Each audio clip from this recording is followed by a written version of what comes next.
hey, it's us. We're across the ocean now, like magic. We swam. Yep, we swam. We rode Nami's alt.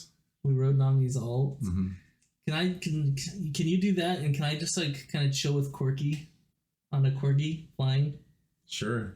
Let's go. Well, we're international, and what an international time it's been. What region do you want to start with? What region? Yeah, there's quite a few. Japan. Let's go. Let's just start. Okay, bang it off with Japan.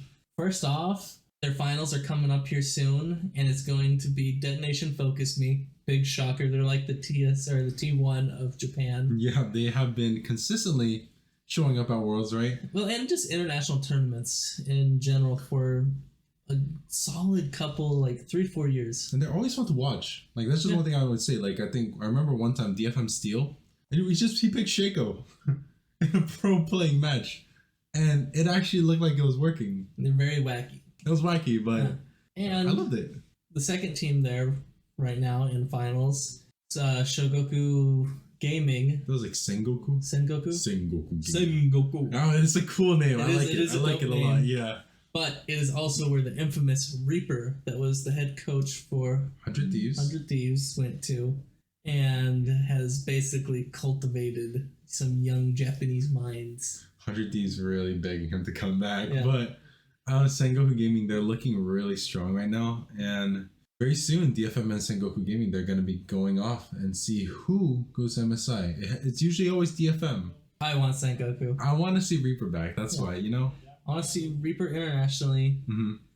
And I want his theory and like thoughts on how the game should be played through a Japanese team of powerhouse youngsters. Because I'm pretty sure most people on Sengoku Gaming are fairly like either semi-new or like only a year or two in. They all seem very young.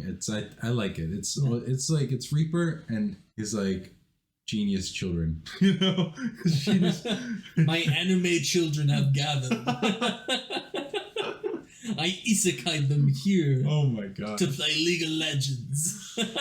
A dream or a nightmare, we'll see. But let's go straight into China though. Ooh. What a banger it's been. Since we last talked, we were excited about the Weeaboos. The Weeaboos versus the animation? The animation studio. And the animation studio has gone above and beyond, beating them and just doing a banger job. Like 3-0. Yeah. 3-0. And they went to best of 5 against JDG, which is allegedly the best Korean, or not Korean, the best Chinese team. Right? Man just said Korean. I mean, I don't blame you though, because Ruler, who was in GenG, came to JDG, and it's kind of just being like, hey, I know I'm from Korea, but I'm gonna be the best here. you want that easy Chinese world dub?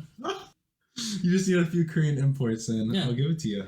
Because we did our research recently, since we're getting more and more into this. Mm-hmm. We've discovered if you exclude the first 2 world champions, won by Fnatic and Taipei Gaming. Yeah, whatever. If you get rid of those 2, every single team that has won Worlds, whether it be a full Korean team or a Chinese team, the Chinese teams have all had at least 1 to 2 Koreans in their team. Yup.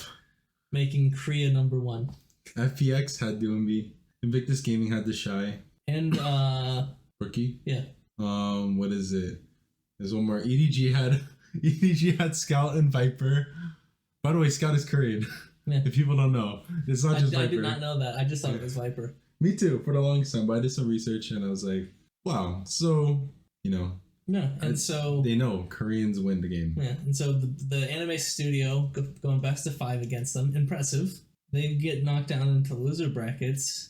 EDG go into upper brackets against JDG, and they just get destroyed. Yeah, booty smacked, like real hard. And JDG 3-0.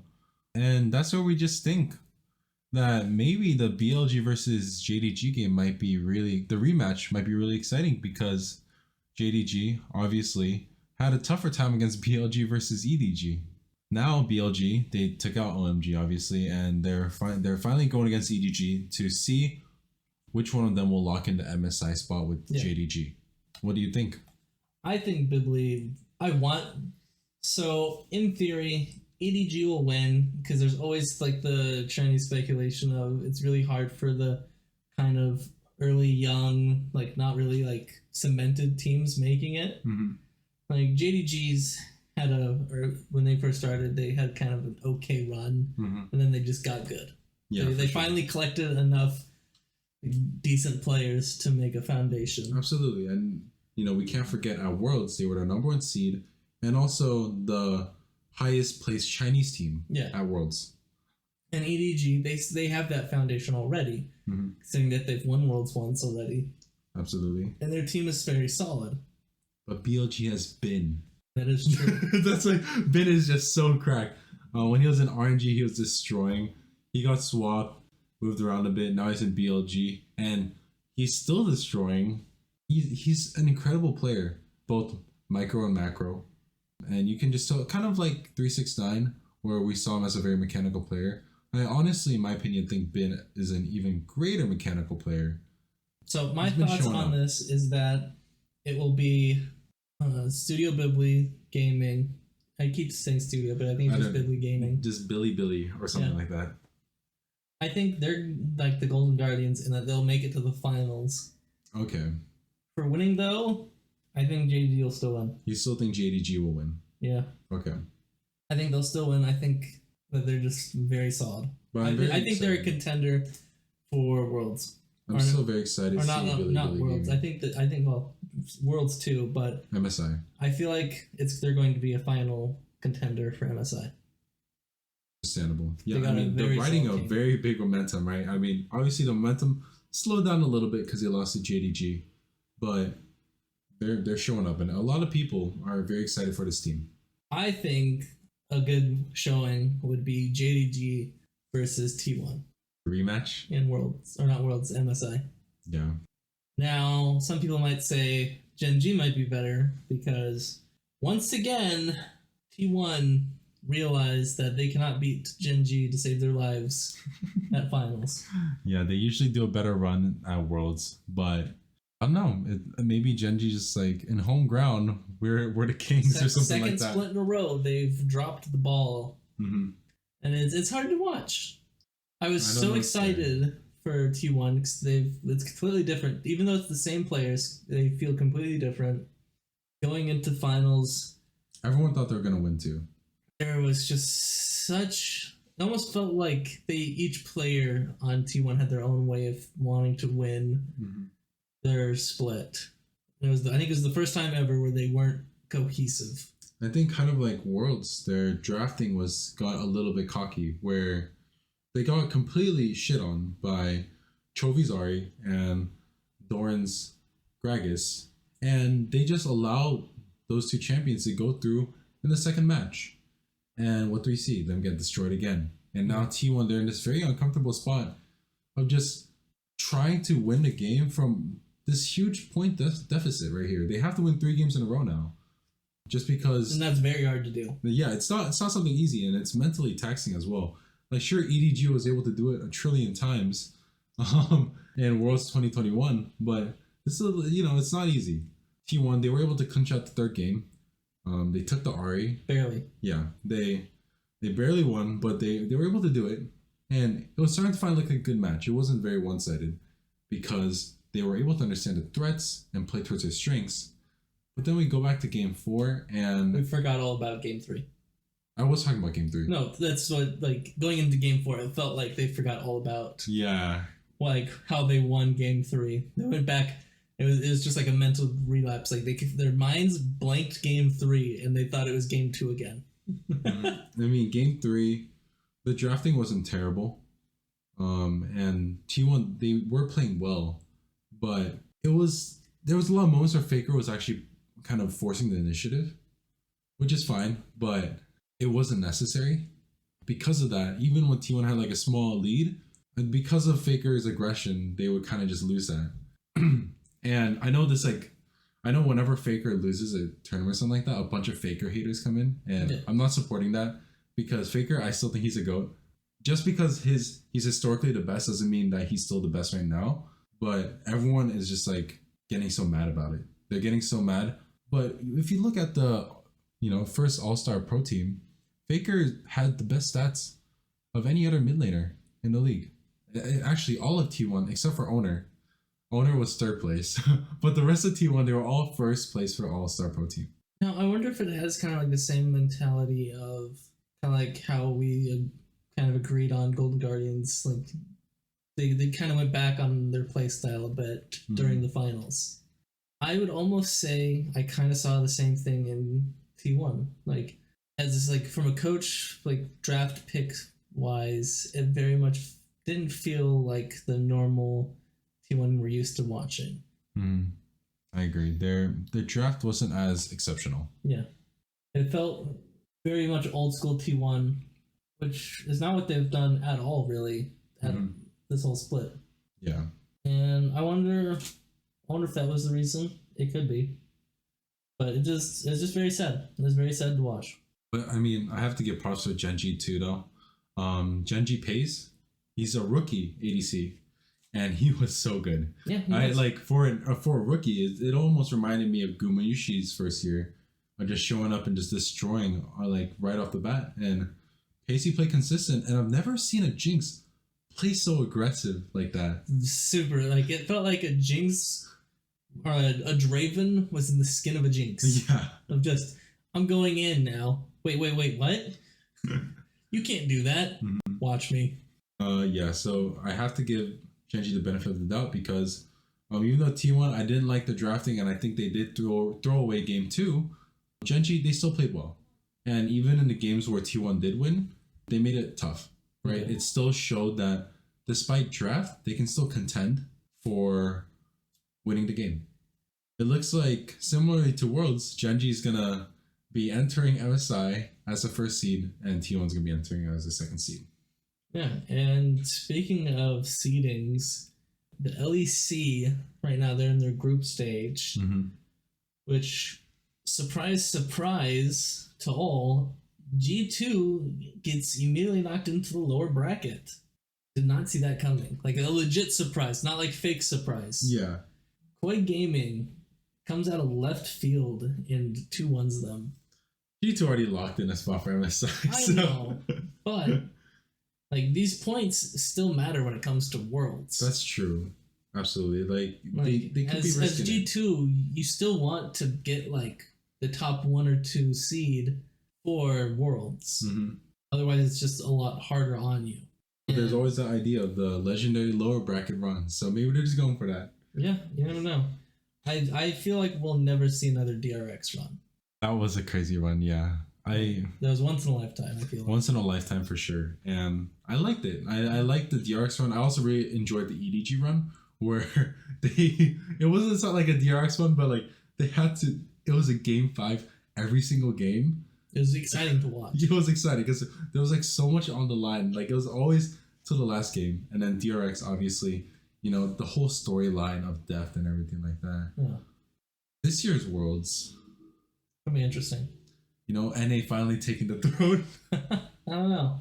We'll have to see. But right now, Vitality, to no shocker, is doing well in playoffs. I'm happy for them. They're doing great. Once again, Astralis, out of nowhere. Though they did play Fnatic, so I don't know if that's...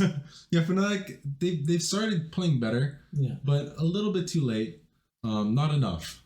That's for sure. Then Adam carrying Team BDS as always. It's crazy. No one expected this in the LEC, right? If you look at LCS, LCK, LPL, majority of the top teams are expected. Yeah. Right? You're they're there for a reason, right? But then you look at LEC and you're like, why is Astralis number 1 and BDS number 2? Or I might have mixed up the order, but people are like, what are these teams? Yeah. It's starting to look like a minor region. They don't recognize these team names. Since there's only 1 slot left, I think it's going to be Vitality versus BDS in the finals for the second split. Yeah.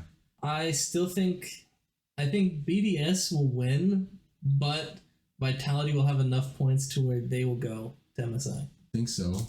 I don't know if it's possible, but I feel BDS might actually make it, which is going to be sad because I really want Vitality to win. I think that's it's gonna be a toss-up. I think that's like the dumb part about legacy points, where you win a tournament, but like because the other team had like more legacy points, you just well, it's also their own fault for doing so shittily the first split. Yeah, that's true. But I'm guaranteed, or more likely not guaranteed, more likely Vitality will make it because they do have upset now. They're full. There's not a single bad egg on their team now. They're a powerhouse team. I mean, Kaiser, I don't really see him showing up as often, but they're a powerhouse team, and they're a powerhouse team that works well together. Yeah.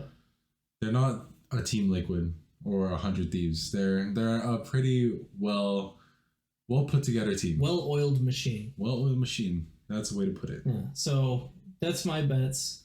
And as of right now, we've already gotten a bunch of teams locked in for MSI.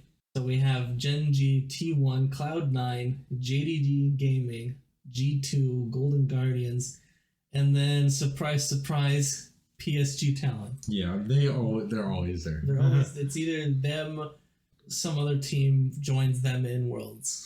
Saigon Buffalo. Saigon Buffalo. I don't know. Or the Clam people. Oh yeah, the Clam. The Clams. I forgot.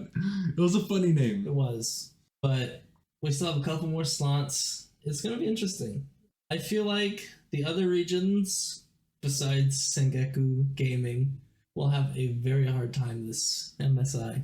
It is very much battle of the league gods. I agree. I think the minor regions are gonna have a tough time this time, because I'm looking at all the major regions and they're looking pretty hot. They've created some powerhouses. They've created, what do you say? They've created like super teams that work, and that's what's scary. Or they've, you know what they've done? What? They've created teams to prove that they're a major region. Let's see. It'll be interesting. I definitely think there'll be surprises from MSI as well, from the minor regions, and hopefully there are international segments during the period of MSI. We'll be able to, shine some more light on the other minor regions other than Japan. Yeah, hopefully. We'll have to see. I'm always excited to see what Vietnam whips out. They always do wacky things. It's true. They do wacky things. No, absolutely. And also, I don't know if Loud is going to make it to MSI, but, Loud made a very big impression during Worlds last year as well. So I'm very excited Nothing for that like team. saying diff on your arm. Yeah, bot diff on your arm. Yeah. That was internet craze after that. It was wonderful. And we'll just have to see. And for the podcast, we mentioned it during our LCS podcast, but we will be swapping to only one kind of semi-short, semi-long episode when MSI starts, just to make sure that we don't just spam stuff that you guys don't truly care about. We don't want to waste your time. So we're not time wasters. We're not time wasters. We're time travelers. We're giving you guys the content that you guys need, and we want to give you guys the info that you guys need. We don't want to ramble too much. Just give you the facts. And the fact is that we'll see you next week in preparations for MSI. Yeah, and just so you know, grass doesn't exist. Hey, we did it.